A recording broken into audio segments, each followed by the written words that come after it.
Hi everyone, welcome back to Phoenix Awakened Podcast. I'm your host Jason. I'm your host Alison. And welcome back to another podcast show. We're very excited to do another one. So it's not a movie review, so to speak. Yeah, it's not a movie review. It's inspiration connected to a movie that we watched. Yeah. Which led us down an interesting pathway of connecting to meditation. Yeah. So the movie is called Chaos Walking. Alison's going to read out the synopsis and we always go down the rabbit hole. That's what we do. Yeah. So we're just here to share what we perceived or understood through watching this movie, which, by the way, was a fantastic movie. If you get a chance to watch Chaos Walking, it's a fairly new movie, isn't it? It is a fairly new movie because it's got the actor Tom Holland in it. So it is a fairly new movie. And the synopsis is, in Prentice Town, Todd has been brought up to believe that the spackle released a germ that killed all the women and unleashed noise on the remaining men. After discovering a patch of silence out in the swamp, his surrogate parents immediately tell him he has to run, leaving him with only a map of New World, a message, and many unanswered questions. He soon discovers the source of the silence, a girl named Viola. The release date in the United States is the 5th of March, 2021. In the synopsis where it actually talks about the noise is literally in the movie the men's thoughts. You actually see this coloured cloud around the men's head, and as they're speaking, the coloured cloud reveals the thoughts that they're having as well. That's what they call the noise. We found this really interesting because it gives a visual aspect to possibly what we actually us humans walk around on a daily basis when we have so many things going on in our life that we say one thing, but our thoughts might completely say a completely different story. And the movie is just a really good visual of that. Yeah, of the mind noise. Of the mind noise, exactly. If you're interested in something along these lines and see what it actually looks like, check out the movie Chaos Walking. The reason why it gave us the inspiration to talk about this, because we believe, Jason actually showed me this a very long time ago, and I have been trying to practice this on my own level, is about going within. And that's the reason why we wanted to bring it up, because the movie showed the importance of going within and managing the mind. That's why I wanted to bring it up. What was your reason for bringing it up? Because in the movie, you're seeing all the characters with all their noisy mind. Everybody could see what was happening in their mind outside of their mind. Yeah. So as you said, there was a colour or colours, there was symbols, or you could see what they were going to do before they did it. Because it was happening within the thought realm first. The psyche, yeah. Somebody was going to go and punch somebody, that person that they were going to punch, they could see that swirling around their head like a little video. Yeah. So that's what their thought was, but it was external, if that makes any sense. And something I just want to bring up, that it only happened to the men. Yes, everything was revealed. Exactly. I said this the other day with the Ghostbusters. They said that it's going to become a very psychic mind realm where you have to balance and monitor your thoughts because it's going to get crazy busy. So this movie is really sharing and reflecting back to us what's going on all the time. It's just we can't see it. Exactly. This gave us what would you say? A deeper understanding and visual. Yeah, of the visual, which I just like, yeah, that's exactly what's going on. That's everybody's mind it's just, we can't see that physically, but that's what's going on. So this movie was a really good indicator of how that's going on. It's a reflection of what we physically can't see, pretty much. The reason why I love this movie so much is because I have been trying to practice. I'm connecting this back to meditation as well. In the movie, the young actor, his mind is so crazy with thoughts that it's just always around him. He's got this colored cloud always around him, and everything that he could possibly think of is just being reflected in this cloud. Then there's another actor, which I forgot, I actually don't know his name, where you don't see a cloud at all because he's controlled his thoughts. He's mastered his thoughts, his mind. Yes, that's exactly it. And we want to connect this subject to meditation because you have always told me that meditation is going to help with the mind. And I didn't realize how much it does help with the mind until I started actually devoting a bit more time to meditation in a way. Instead of actually meditating and flying off to receive messages, I'm using the meditation as a time to connect with myself, to calm down the mind. Because I always said to you, you need to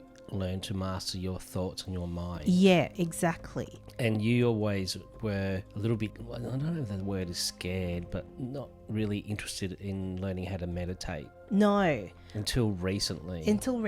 And no, you're right. I think I was a little scared because I didn't fully understand about the whole being with myself. And I think because I was so scared of what was outside around me on an energetic level, that I was too scared to close my eyes to try and understand what was going on. Because you, as a receiver, pick up a lot of different radio stations. Yeah. In other words, you pick up a lot of stuff. Yeah, exactly. And a radio receiver is actually a really good idea, a real good visual, because years ago when I was in my early 20s, I could go to bed and lie in bed and literally hear different voices in my head as if I was picking up like different radio frequencies. Yeah. I don't do that as much now, but yeah, I'll just lie in bed and all of a sudden I would have these different voices in my head saying just general stuff.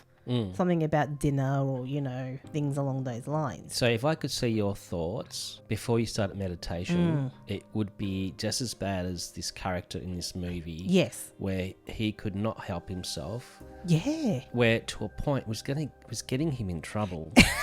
Because the guy that mastered his thoughts, he could see everybody's thoughts. Yeah. And then he fine-tuned and mastered his thoughts so well, he was able to manipulate everybody else's thoughts. Yes.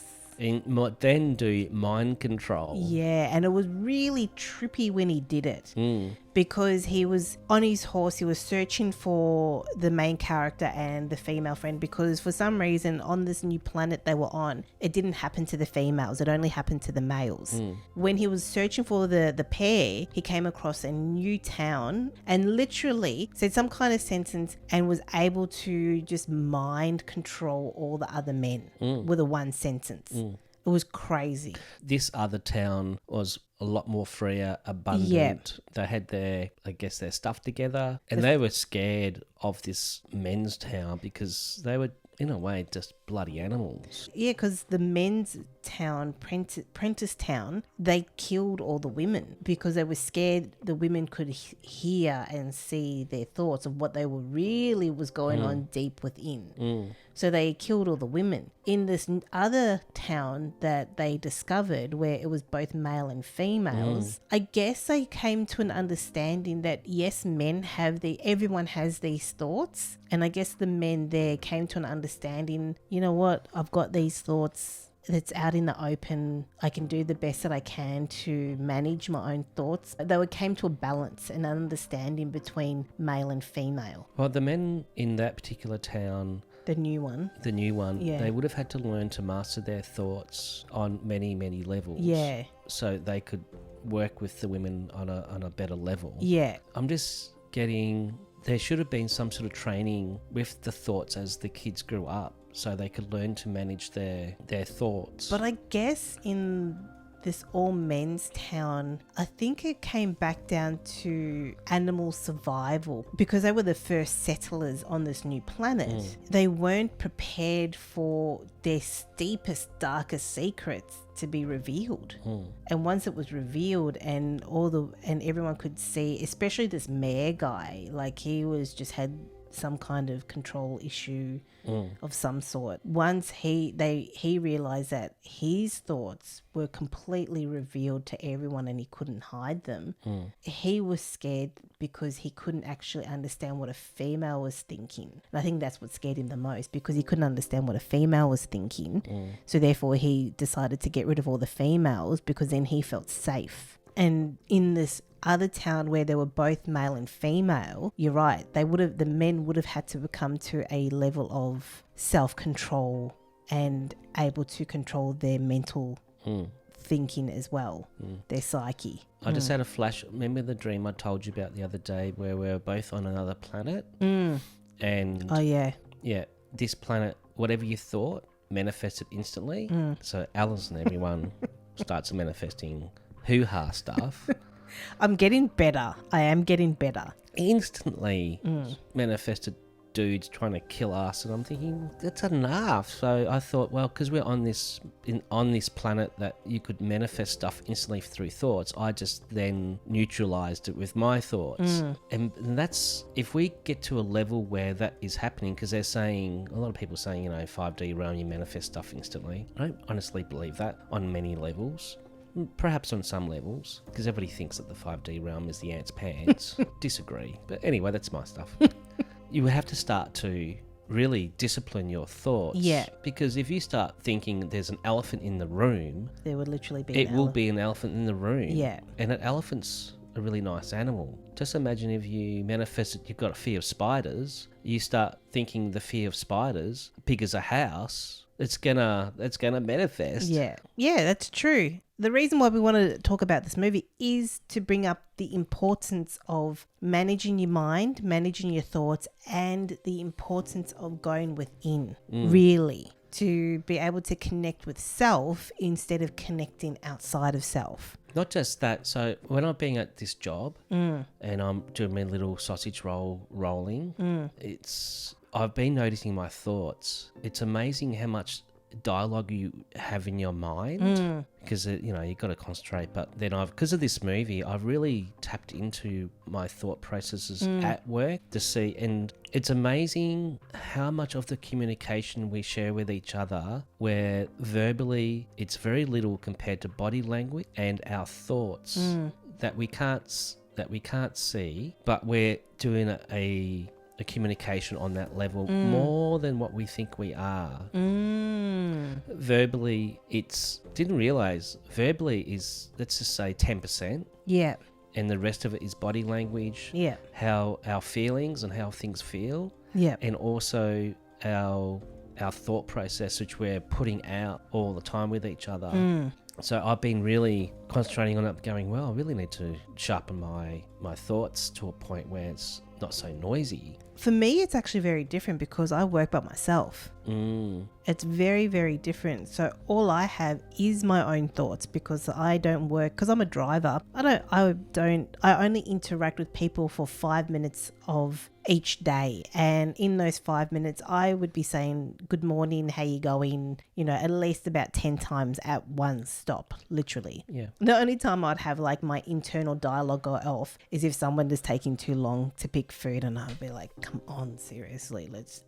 And that'd be your external dialogue, but from your mind. Yeah, exactly. So if that person could see your thoughts, exactly, they'd be going, I'm seeing her cracking the shits because that's exactly I can see her thoughts telling me to move on. That's exactly it. That's the only time when my internal dialogue my mental thoughts will come out. Yep. If someone is taking too long to actually order, to pick out food or something. And that's what this movie's about. Yeah, exactly. And that's why we were like, we need to share this. Yeah, exactly. What I'm getting is fear. Something that you're fearful of, you can't help your mind go crazy. I've been trying to do, like, if something like a spider comes up and, or, getting hurt, or a mosquito, because I do not like mosquitoes at all. My mind will just all of a sudden go into very crazy spastic mode. Hollywood mode, I call it. She does. She goes into Hollywood movie mode. Okay, fine. Hollywood movie mode. But what I've discovered is by meditating and going more within now and understanding the concept of actually going within, I now understand the concept of working on switching off those thoughts and also being practical and breathing and trying to really connect with myself again instead of allowing my mind to just go crazy and lose. If everyone could visualize like a graph going spiky and with the thoughts going a bit crazy mental, what meditation will help you with is to bring down those spikes to a really nice, soft, smooth level. That's why meditation is really good, because it's really amazing at calming the mind energy. That's one of the big things. Therefore, if you calm the mind, you calm you. With meditation on that level, sometimes the mind you can't help but the mind will just go on and on and on. It will, yeah. I think what the best solution is if you can first start with breathing. Yeah. Counting the breathing, because then that can actually just lessen down the chaos that's going on in the mind. And then if you can get that down, control the breathing and get your mind to just relax a bit more, then maybe you could actually start asking yourself, why do I have these feelings, or why am I having these thoughts? Well, that's a deeper analysis. You can do the deeper analysis, but at the same time, if people want to start meditation, just do the basics. It's just breathing, I reckon. Yeah, so you don't have to close your eyes, but it's good to start with closing your eyes if you can and concentrating on your breathing, and you'll step into bit by bit a deeper meditation, which will then just calm everything down and balance everything out. Because I've done meditations for 3, 4, 5 hours, because once you get into that zone, it's actually quite easy to spend a lot more time within that. And you find, I found that I miss, if I don't meditate, because we've been really crazy busy with trying to set up a new podcast room and so much stuff going on, that I haven't made the time to connect with myself and meditate. And I have discovered and I have found that I miss that connection so much. Yeah, like yesterday. Yeah. We're running around doing things, and you said, I've just got to spend 15 minutes just in the healing room just to regroup again. Yeah, I didn't realize how much I missed regrouping. And how important, regrouping is actually a really good word for it as well. And we're not talking about regrouping and going on TikTok or Netflix or YouTube. We're talking about regrouping and just getting yourself back together, literally. Because for me, sometimes I said to Jason, when I meditate, I don't sit like in a Buddha lotus position. I will meditate in the way I feel is necessary for me to feel that connection with myself again. And sometimes I'll sit like a Buddha like this. Sometimes I'll just sit in a chair. Sometimes I will sit with my head in my hand. Sometimes I might even curl over into the fetal position, or sometimes I might just lie on the floor. I will just do whatever I need to do in order to feel that connection with, I guess, with my body, with myself, with my heart, and whatever position I need to be in, just to ease the chaos that's in my mind, the noise. Yeah, so the different positions that you will take to do the meditation in, your body or your feeling body is letting you know this is what we're experiencing at the moment. Yeah, exactly. So for example, if I'm sitting like in this lotus position and I'm not feeling that connection, if I need to put my head in my hand and I feel it, then that could be saying, look, my feeling body's like, this is the kind of connection that we need, or I need, in order to feel that solitude or that calmness within. That safety. Yeah, safety is a good way of explaining it. Yeah, I started meditating or got taught to meditate when I was in primary school. Oh, that's cool. Yeah. I think it was grade 5. And we had a male teacher, and I don't know if we did it every day, but when we did do it, he had all us kids laying on the floor. He would just take us through some sort of basic meditation. It might have been just thinking about trees or nature. It regrouped the whole class in this peaceful air. It was through the whole class, and I feel, going back to that time frame, we actually learnt more and more open to learn more. And we were a lot more peaceful, because kids can be crazy. Imagine a classroom full of kids with their thoughts. Yeah, so he really brought us back into alignment through meditation in grade 5. Wow, that's very cool. And then when I studied martial arts, we used to always do a meditation of the candle in front of the class. after class just to bring us and regroup again. Because we've been training so hard. So the Asian teacher, I think it was like black belt 5th or 6th Dan. So he was a master martial artist, little 5'2" dude.